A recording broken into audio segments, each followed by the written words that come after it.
The last movie we're going to talk about today, the last movie that we're going to talk about today is also playing in competition.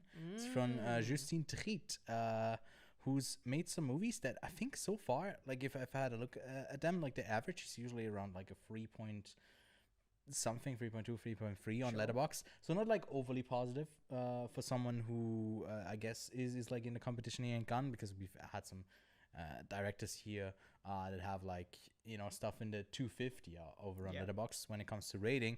But this one was quite wicked. We quite enjoyed it. We quite enjoyed it quite a bit. Yeah, that's a sentence I just made. We quite enjoyed it quite a bit on the Quiet on Set podcast. Exactly. Look at me go. Yeah. It's a 2.5 hour long film about the anatomy of a fall. When the father dies in a family, it's unclear if he how he fell. Was he pushed? How did he fall? Did he? Yes, that's the anatomy. That's what this movie explores in part. Just I guess set up until we get to the court, and then a big chunk of it, like a huge chunk, a bigger part than I expected of it, is just set around in and around the courtroom. Yeah, it massively switches to a courtroom drama. Yeah, it becomes Very just quickly, yeah. I thought the movie was gonna conclude earlier, but it just kept going and going, and yeah, you liked it quite a bit as well. So what was the thing you enjoyed about it the most?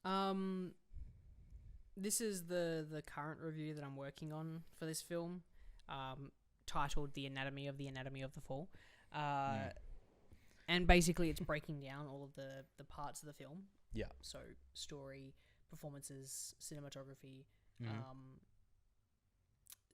score as well. Yeah. This film is just solid on all of those things. Yeah. Like it's just solid. Like there's nothing that like, oh, this is better now. This is like Battle Anima is like great, and then the middle part's all shit. I like the kid performance. Just stop it. Yeah, I think he was pretty good. That's not bad. Is it because he was blind? No. It's because he was blind. No. Maybe. The thing about this film is that it's solid throughout. Start, middle, finish. I agree. It's quite solid. I think there are times in the story that it can get quite slow with the reveals of stuff in the courtroom. That's just courtroom drama. You can't really rush that because they're trying to build this case. Yeah. So you can't really just... you are accused. Yeah, this is the reason why I'm accusing you. You have to kind of build that. So, good elements throughout the entire film. Structurally strong. Yeah. The entire time this is also not really a spoiler, you're not really sure what actually happened. Yeah. You are trying to figure out, and by the end of it, I think I'm still not 100% sure, if I'm being totally honest. Sure.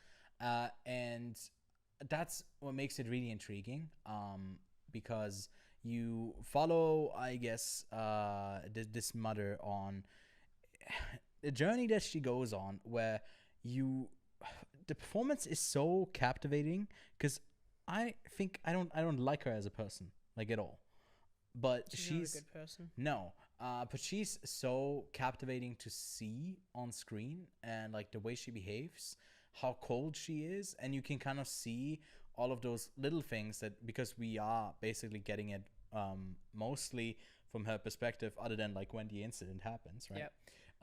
And then how she deals with it, but it's never told to us kind of what she did. And it's like there's a lot of weird parts about it that bring up a lot of questions. And slowly, similar to About Dry Grasses, we get to learn more about these characters and the way they behave, and then you ultimately see it in front of you. Like it's like a reveal, but it's just like a moment. Yep. And that's really powerful, because like you feel like you arrive somewhere, but it doesn't feel like this is the I guess information dump moment where something's revealed, but it feels very natural, and I gotta commend that. But it did feel quite I don't know, it dragged in parts quite a bit, and I thought we were gonna get somewhere way sooner, and some of it was a bit dragged out to me a bit too long. And overall, I think at the end of it, I still really enjoyed it. Like you said earlier, today I was initially maybe on a 3.5 free, and then you said no, it's like a 4.5 3.5, right? And I was like, yeah, I guess it's a 3.5. I guess. Bumped your score up, baby. Bumped my score up, and I didn't even fall asleep. Yeah, I just really liked it. You got anything else to add to Anatomy of a Fall? Not at this point, because I'm still working on the review together. Because we only saw it less than 4 hours ago, 5 hours ago. Yeah, something like that. Yeah, I mean it's 2.5 hours long. It's quite a long film as well. But in comparison to some of the other stuff we've seen, it's not that long. Oh, and I should also say the piano score throughout. Yeah. So good. That just builds tension for me. Yeah, like just a solo piano thing. Yeah, I didn't love that part. Do I have a rating of the current? Yeah, what's your I don't yet. Oh, okay.